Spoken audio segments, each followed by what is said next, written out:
Hello, I'm Anthony Brown and welcome to Privacy and Data Talks, the podcast dedicated to bringing you news, views, insight and opinion from privacy and data leaders around the world.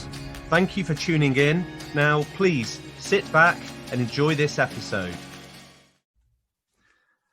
Hello there. I'm Anthony Brown, and I'm very pleased to welcome you to another episode of my Privacy and Data Talks podcast today. I'm delighted to have a very, very special guest with me. I have Vivienne Artz from Refinitiv. She is Refinitiv's Chief Privacy Officer.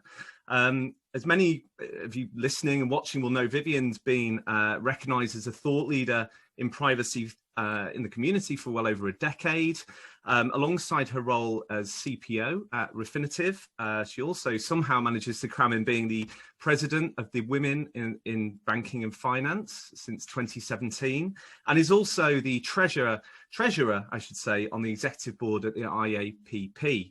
And as if that isn't enough, very recently, Vivienne was awarded the 2020 Women's Solicitor of the Year Award at the Law Society's Excellence Awards. So I'm not sure how you fit all this in, Vivienne, but absolutely fair play. Good morning, and how are you? I'm fine, actually. I'm delighted to be here. Thank you so much, Anthony, for inviting me to speak today. I'll just shift a little bit to the left, and you see that little curly thing? That's actually the Women Solicitor of the Year Award from the Law Society, so I have it behind me, which is great. I also, forgive my distraction, but I also have to hand Brutus. So okay. COVID-19 means that you need to take a special interest in all things related to the home. And my daughter rescued Brutus the pigeon when he fell out of his nest. He's a late bloomer. He was born in October, which is ridiculous. And anyway, he needed rescuing because his nest was blown out the tree. And so we're hand raising Brutus the pigeon. So I get to look after him during the day while she is at school. So anyway, lots of distractions and things going on. Quite a fine specimen, if I may say, Vivienne. So let's add that to the list, shall we? And amongst all of these, very important roles that you're in the middle of, you're also caring for a pigeon as well. So hats off to you. But no, I've never had a pigeon on the show, and I'm sure I never will. So it's great to meet Brutus. It's even better, I might say, to have you on the show. And thank you so much for your time in advance. And obviously, again, for anyone that knows you, Vivienne, will know that you've been, central to the privacy community for many years, and you've spent 17 years at Citibank as the general counsel, managing director, focused on privacy during your time there. So, I mean, it's a little difficult to know where to start today in terms of questions for you, but perhaps I wanted to take you back, if I can, maybe to the very start of your career, and maybe get a glimpse, some insight into you, how it all began for you, and I guess specifically in there as well, what really drew you towards privacy, in the early days, when privacy looked quite different than it does today, perhaps. Oh, fantastic. Yes, well, I think it's good to start at the beginning, isn't it? Well, when I started off, when I eventually decided on a career in law, it certainly wasn't in relation to privacy, because it wasn't really much of a feature at all. And I wanted to do something that was modern and that was interesting and that was going to evolve. And so I decided I was going to be a technology lawyer. And that was my passion, was to be a technology lawyer. And as a technology lawyer, one of the things that popped up as a newly qualified lawyer was the European Directive on Data Protection in 1995. And as a junior lawyer, you get to do everything. And as there was no department to deal with privacy, it kind of fell to the tech lawyers because it had the word data in it, data protection. Therefore, the techie people ought to know something about it. And so it fell to us in the technology legal team to do a presentation for our clients to understand what is this new directive and what does it mean for us.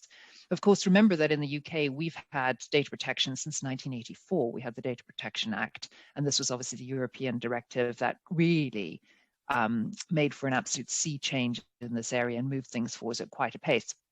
So I was commissioned as a junior to prepare part of the presentation for our clients. And so I read about data protection and I thought, oh my goodness, I couldn't imagine anything more bureaucratic and cumbersome and artificial than the EU directive. I just felt, it was so process driven. And I have to say, it did not resonate. And so there were a couple of people who were dead enthusiastic on data protection. I thought I'd leave it to them and I'd continue along the technology line. So I ignored data protection and I moved forward on technology and was pursuing my career. I moved 3 different law firms actually before I went in-house. And I went in-house to Citibank, absolutely thrilled to be head of technology legal there, and was looking forward to focusing on electronic trading systems and all things data related. And data protection ended up in my lap. And I was like, oh my goodness, so where did this come from? But there was nowhere else for it to go. And as a technology lawyer, really, it says data in the name, so it ought to sit with you. So data protection came and sat with me together with all of the commercial stuff. And so I had to find somebody to do data protection. And at the moment, there was nobody but me. So I embraced it reluctantly. What year would this be? Sorry to interrupt, Vivienne. What year would you say this would have been then, around approximately? About 2000. Right. Okay. Wow. 20 yeah, years. So about 2000. Yeah. And so, yeah, because we'd all been interested in the millennial bug, hadn't we? That was far more exciting than data protection. And we all managed to get through the new year without a bug occurring. I did not volunteer to do the all-nighter and have nothing to drink. I actually celebrated the millennium in style. I thought, well, the last thing you're going to want to need is a lawyer. Let the techies deal with this one.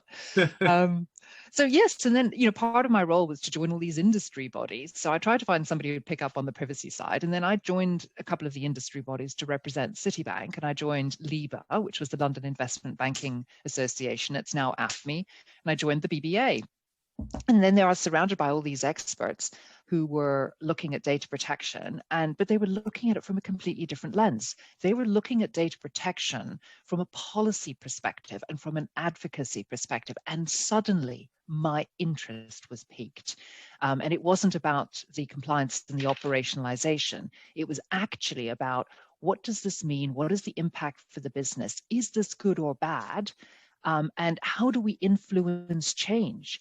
And suddenly this rebirth of, actually, this is really interesting. And if I and I refer to it as having a privacy lens, if I put my privacy glasses on and look at the world through the privacy lens, it's actually very different. And it's fascinating, uniquely fascinating. So I decided that was it. I'm going to embrace data protection. And frankly, I've never looked back. It was the best thing I ever did. And now I'm the Chief Privacy Officer at Refinitiv, and it's hugely exciting. And what makes it so exciting is that it has both a personal and professional impact. So data protection applies to businesses, and it applies to individuals, and it applies to society. And the thing I love about it as well is that it brings in themes which are philosophical, ethical, as well as business related, and it touches every aspect of our lives. And then the other part of it, which was a tremendous opportunity that I had at Citibank, was to realize that it went well beyond the UK. It was multi-jurisdictional. So obviously in 2000s, it was, a handful, probably 30 or 40 countries that had data protection legislation. Now 2/3 of the world has data protection legislation, but the international impact and opportunity was clear. So that was my journey to data protection. Wow.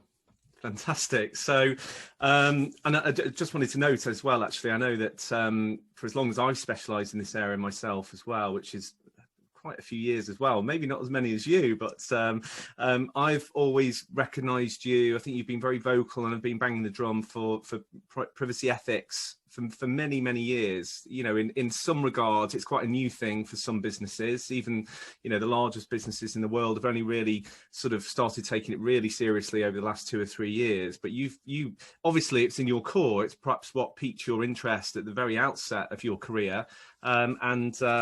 I guess ultimately, it's great to have people like you around who really, really care. I think something we had a chat Vivienne, a couple of weeks ago, and I'll just remind you, and it ties in quite nicely, I think, with your story of how you got into privacy. And we were talking about the current landscape, i.e. working from home, as most people have been doing for most of this year.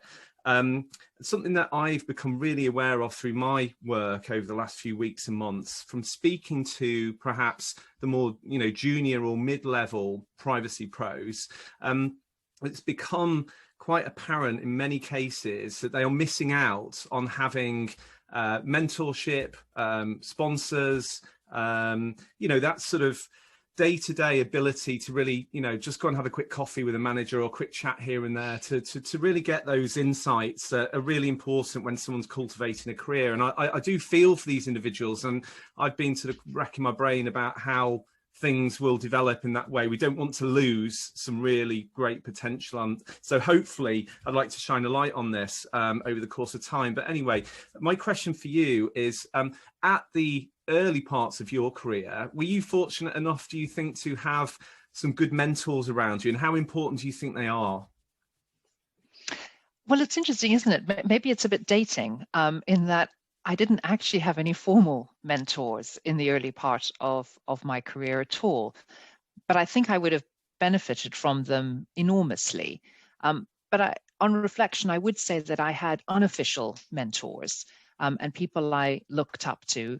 And again, if I reflect back, I think about a couple of people who sort of, took me to one side and said, you've got great potential here, but you could be more effective if, or, have you thought about doing this instead?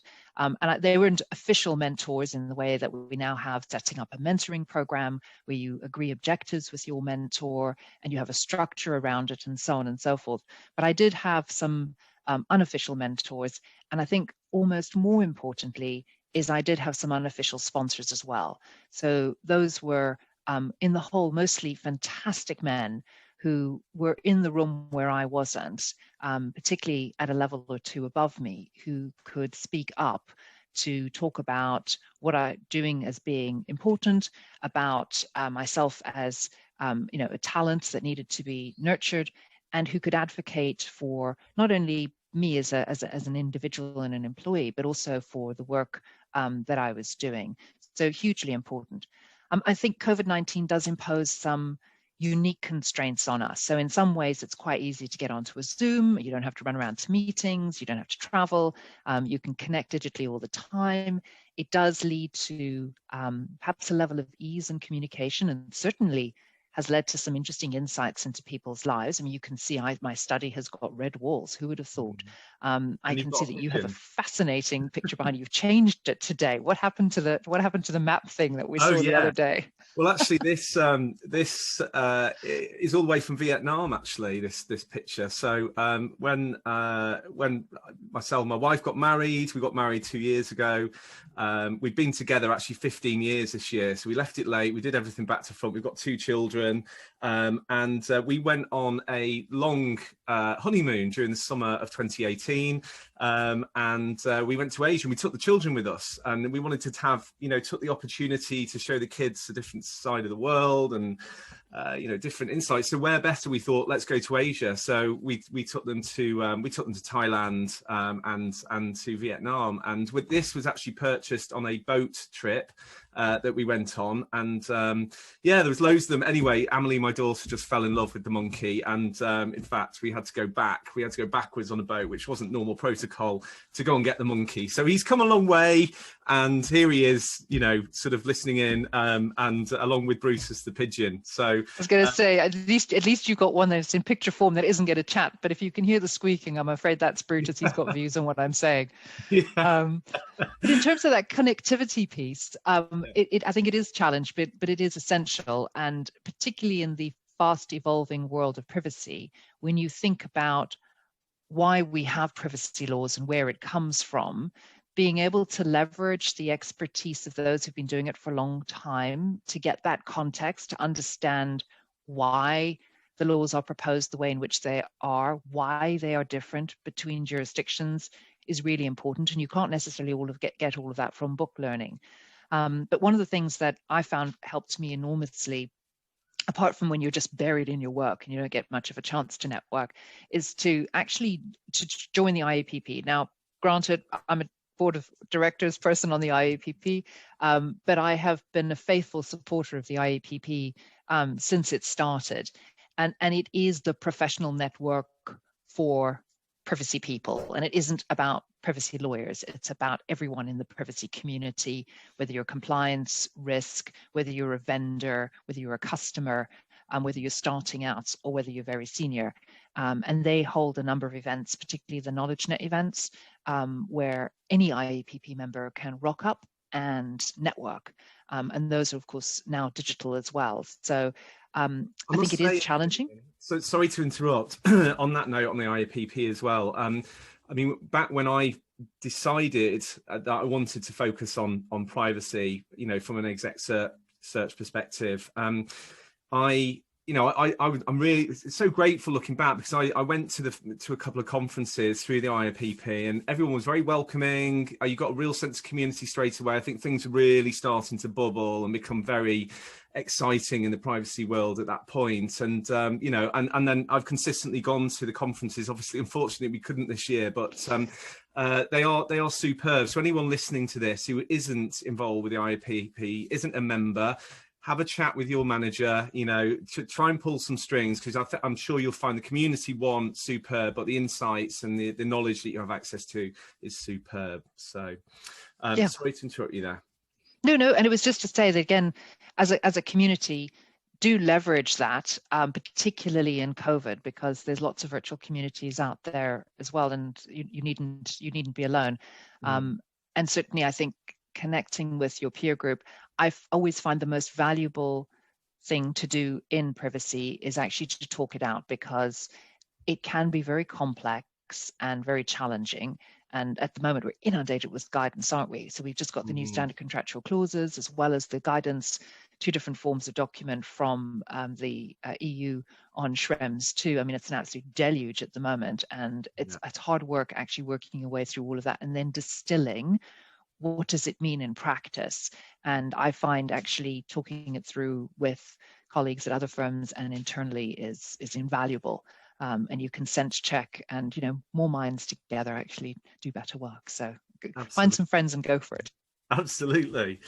In terms of the privacy landscape, I guess it's matured, as we know, as we've discussed over the last few years. I mean, how can you give us a sense of how different it is to, say, maybe not as far back as 2000, I don't know. I mean, it's up to you how far back you go, but even say 10 years, you know, how different is, you know, in terms of the size of the community, the interest levels? Well, it's interesting, isn't it? If I do throw my mind back and I think about privacy events that we used to go to, there were like 30 to 50 of us. If you went to the last IAPP conference in Washington, there were over 4,000 people there. Just incredible. I mean, that just gives you a sense of the scope and scale. And I remember that, you know, the first conference I ever went to was the one that Stuart Dresner ran. And Stuart's been doing privacy for many, many years. And, you know, privacy laws and business has been a mainstay, and certainly has, I think, what appeals to lawyers particularly, a very academic focus. He has a practical focus as well, but he's also very interested in the cutting edge practical side of things. And it's lovely to see privacy laws and business continuing in that vein. But, you know, when I started, privacy was some security people, some risk people, but predominantly lawyers. It was something that fell to lawyers because it was like, oh, it's a privacy law, so let's get a lawyer to understand it, because let's face it, it doesn't seem to fit particularly well with anything else either. So let's just leave it to the lawyers. And I think the thing that has changed enormously is that with the GDPR, it's become very clear that you can't just have lawyers doing privacy. It doesn't work that way. Lawyers are terrific for advisory and also potentially for advocacy and for policies and escalations and, you know, all of that lawyery things, all those lawyery things. But when it comes to operationalization, embedding privacy, creating a culture, I think actually other skill sets are needed. And I've been very deliberate, for example, when I've been building out the team at Refinitiv, is to have lawyers and non-lawyers, because there's things that the lawyers are outstanding at, and we may as well get the lawyers to do the things that they're brilliant at. And then there's other things that our compliance and operations team can do better than anyone else. And so why not have the relevant professionals associated with that? And I think that's quite interesting, is to see how it has changed over the years, and how more people have now joined the privacy sector and found their home in different aspects of privacy, because there are so many different aspects of it. And my tagline really for my team is about creating a privacy culture. And so what we say to the business is, privacy is the new normal. And you keep saying it, you'll eventually believe it. It is the new normal. There is not much that we do where we're not having to think about a privacy issue, particularly in relation to COVID-19. When we first reacted to COVID-19, we set up an executive team to address the immediate issues of moving to a virtual operating environment. And who had a seat at the table?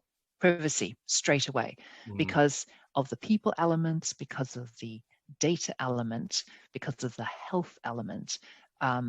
It was just so fundamentally important. So it's interesting to see that journey. Started as lawyers in a very, very small group, and we have matured enormously over time. And there's a place for all sorts of different skills at the privacy table. Absolutely, I couldn't agree more. And certainly, again, from the time that I've specialised in this area, the change, it's been subtle, as things usually are in life. But actually, if you look now compared to, some of the conversations I was having 5-6 years ago with privacy professionals and hiring, companies, there was a real disconnect, or people didn't really know what they were looking for. And then everyone started saying, we've got to have a lawyer. And then the non-lawyers that I was talking to were getting frustrated because they could do this job. But I think things are settling down a bit. And I think your insight, your way of doing things, having that blend of legal and operational is the way forward. I mean, this is increasingly what businesses are doing. So I know another feather in your cap, if you like, Vivienne, or something you've somehow managed to juggle throughout your career, is that you've been quite vocal about being a gender champion, for women, and obviously you've been president of the Women in Banking Finance for the last few years, and I know something of interest. It's always interested me, actually, the gender balance across the privacy community. How do you think? I mean, how's it changed? Do you think? Is it the same as it was 10 years ago, or have you seen a significant change in the balance of gender within privacy? I think it's an interesting question. Has it changed? I think there's always been a lot of women involved in privacy, but what's interesting is I don't think we've got the data to actually measure the change over, sort of, say, 10 or 15 years. I think it's something that the IAPP is now focusing on, is actually diversity and inclusion.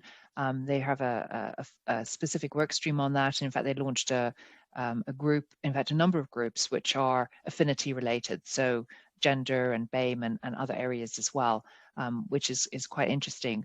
But I suppose what I could do is just reflect on what I can see. And what I can see is that there have always been a lot of women in privacy. Maybe that's because of the nature of the subject.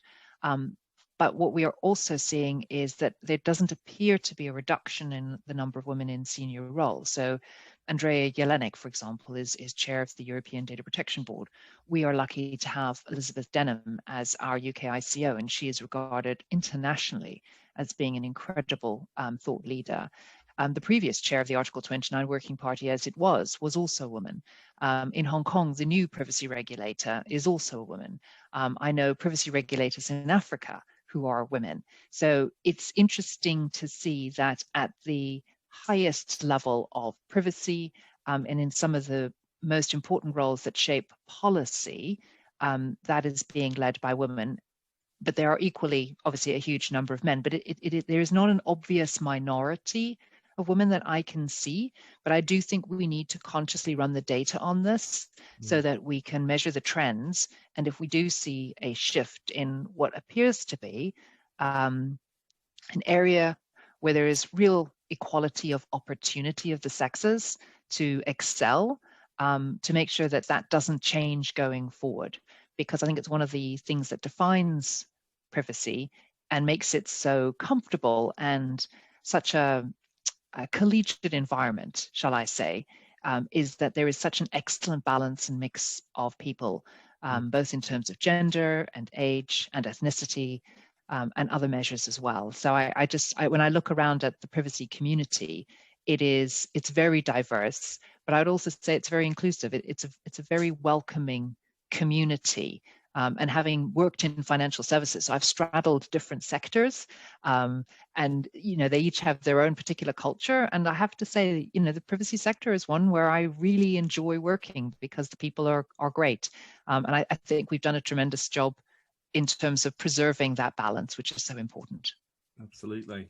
So if you were talking to perhaps somebody in education or a fledgling privacy pro, maybe somebody who's just finished a degree, considering a career in privacy.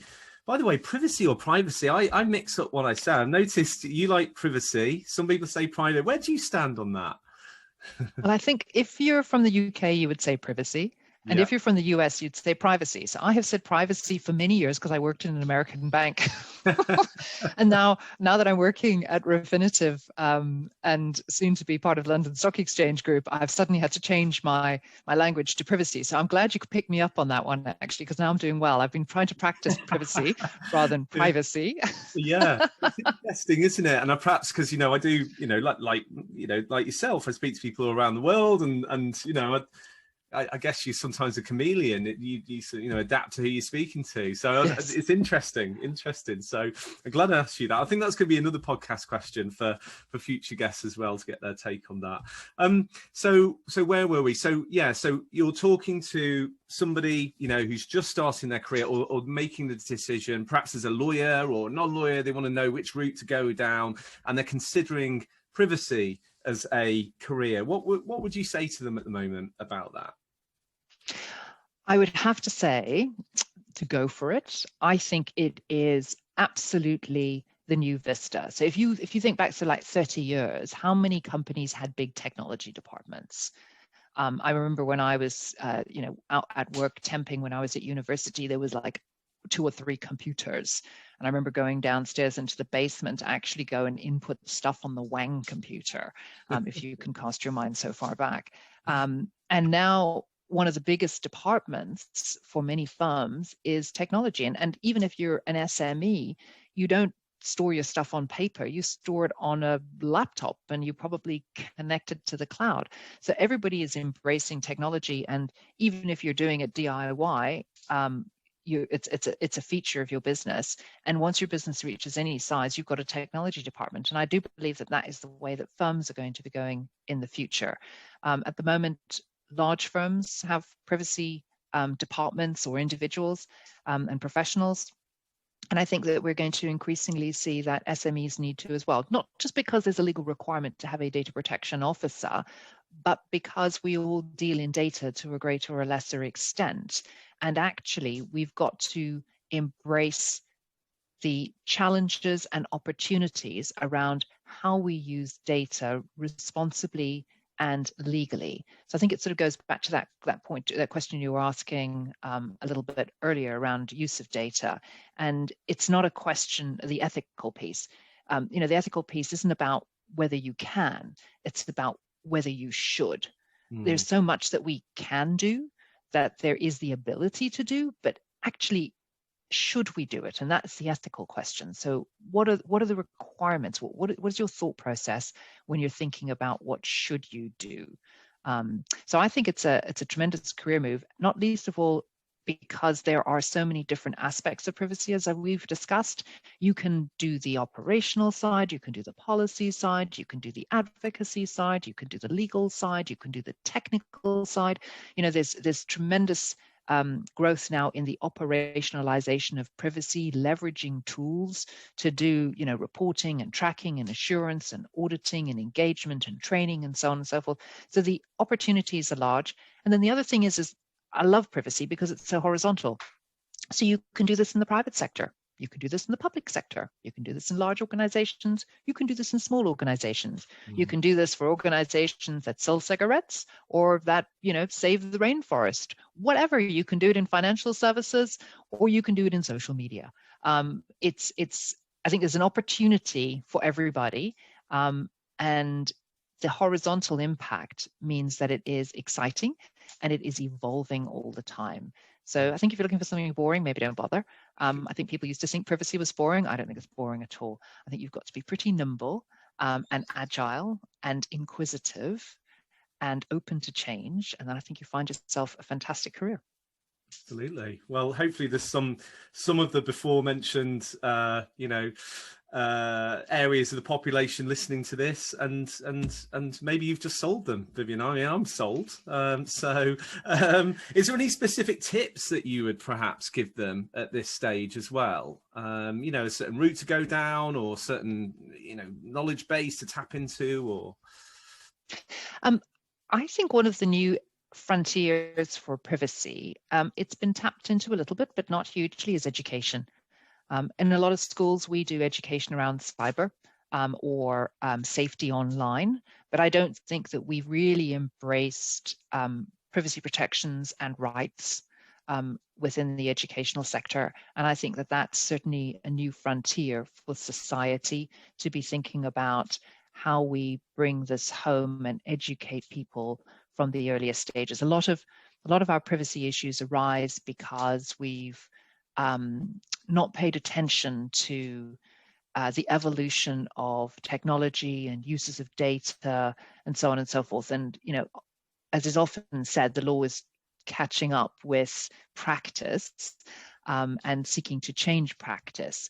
And I think increasing that awareness and sense of self-responsibility by individuals from the earliest stage, I think will help us as a society to better manage our privacy responsibilities and our rights, and make sure that we're living in an environment where data continues to be treated responsibly and in a way in which we want it to be. I think if you're interested in privacy, you've got to be open and inquisitive. What's really interesting about it is that it's not just about innovation, but it's also about solving the problems of legacy issues. We've all got legacy stuff, old ways of doing things, old technology as well. So it isn't just about new and cutting edge and artificial intelligence and things like that. It's also about the day-to-day and the stuff that we're carrying with us from the past. So I think that's an interesting area. And then the other one, which I think is growing in terms of a specific area of expertise, is privacy and employment law.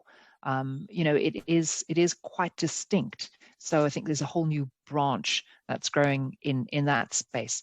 But if you want to be successful in privacy, be inquisitive and be collaborative.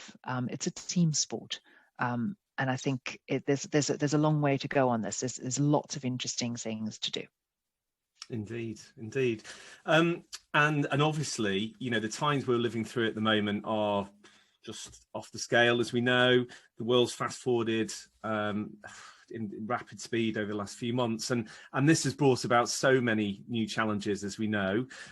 Just looking forward, what do you think is the biggest privacy challenge on the horizon? Is there one that you can identify? I know it's been a busy week, as you said. There's been lots going on. There's new rules and regs coming in, but is there anything on the horizon that people should be looking out for?